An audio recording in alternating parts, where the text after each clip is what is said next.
The competition isn't why your brand isn't standing out.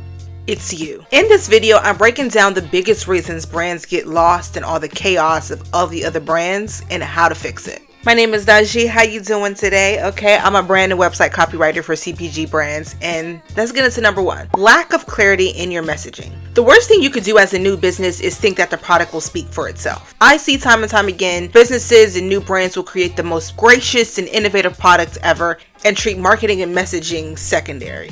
Sure, you might have an amazing product, but people won't buy it if they don't know why they should care. Remember this message: a confused buyer does not buy. Therefore, if your messaging is vague, generic, just basic as hell, customers are not going to be intrigued to want to put your products in their shopping cart. There needs to be a way for them to feel connected to the brand. A lot of brands tend to, focus on what their product is and not why it matters. You may think, hey, I have the best, most natural and healthy water, but why does that matter to anybody?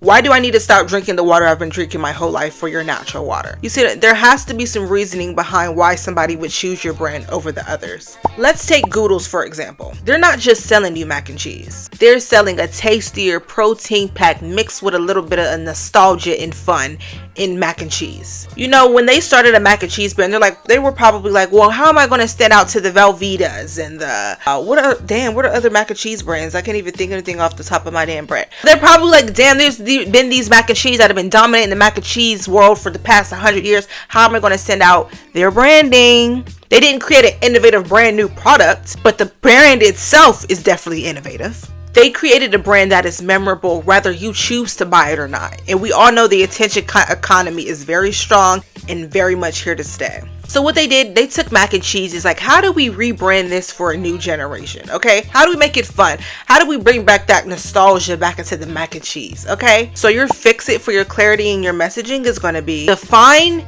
your brand's unique value. If you can't do it in one sentence, then we got a problem. A customer needs to immediately be able to tell what makes you different from their competitors. If they got to think, I guess, you lost them. Number two, failing to resonate with your target audience. Now, if you're not resonating with your target audience, the audience you believe to be the direct customer of your brand, it's probably because you're not talking to them. The person purchasing your product should feel like it was made for them. When I write copy for clients, I always say, I am going to write your copy as if I am talking to an individual human being, not an audience. We have to use these words like customers and audience and buyers. We have to use the plural versions for the marketing jargon and all that. But what really works is if you have one individual human being in mind. You might think, no, I want everybody to enjoy my product. But here's the thing, when one person enjoys your product, they're telling everybody about it. Okay, there's nothing better for your marketing and your branding than a happy customer. I'm telling you, it's so much easier for you to blend in the background and get passed up when you try to do everyone's doing, when you try to talk to everybody, appeal to the masses. So much gets caught up. You might have a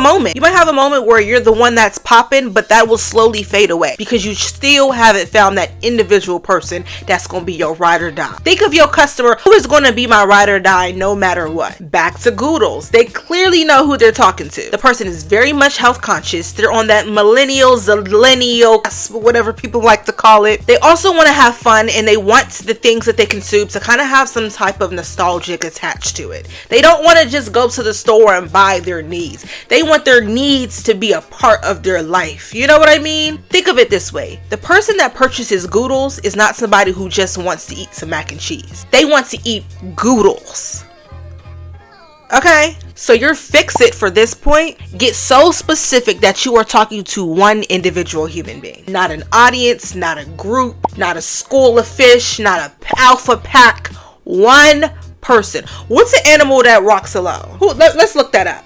Your customer is going to be a tiger, a polar bear, a platypus, a moose. They roll alone, okay? You need to make your product for that loner, that one of one, that number one, the only one. On to number three. Struggling with consistency and brand identity. When a brand keeps changing up their look, like HBO Max, HBO Go, Max, whatever the hell you want to call it. It's confusing as hell. People keep calling it what you don't want it to be called anymore. Do I go to this place? Is it the same vibe? Are they switching up? I'm confused. What's going on here? And like I mentioned to you earlier, when people are confused, they do not buy, and it shows.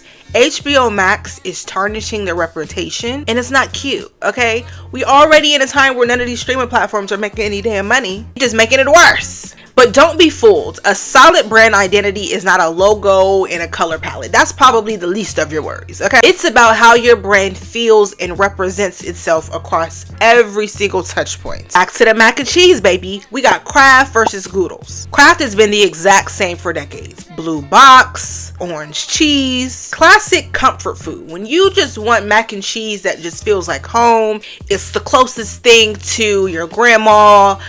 That's what you go to Kraft's for. You want that comfort. You went to the grocery store for mac and cheese to pair with your meal. That's what you're going to get when you go to Kraft. Goodles, on the other hand, oh, you want a statement. I want a specific product to be laid up inside of my kitchen cabinets, and it's going to be Goodles. You want that fun. You want that energy. You want that brand that feels like, yeah, I hand selected this product to be displayed in my shelves. That's what Goodles gives. And they commit to that across all platforms. Their website, their social media, any activations that they do in person.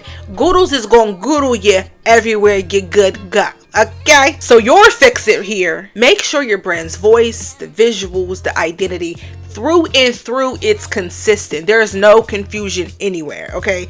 Once people start getting confused, what they do, they don't buy. Exactly, okay?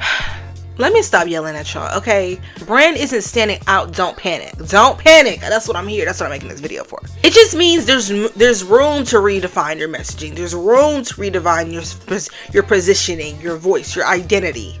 And if your brand does happen to fall into that category, I highly recommend you watch this video where I give 3 free and affordable marketing tips for new consumer brands, okay?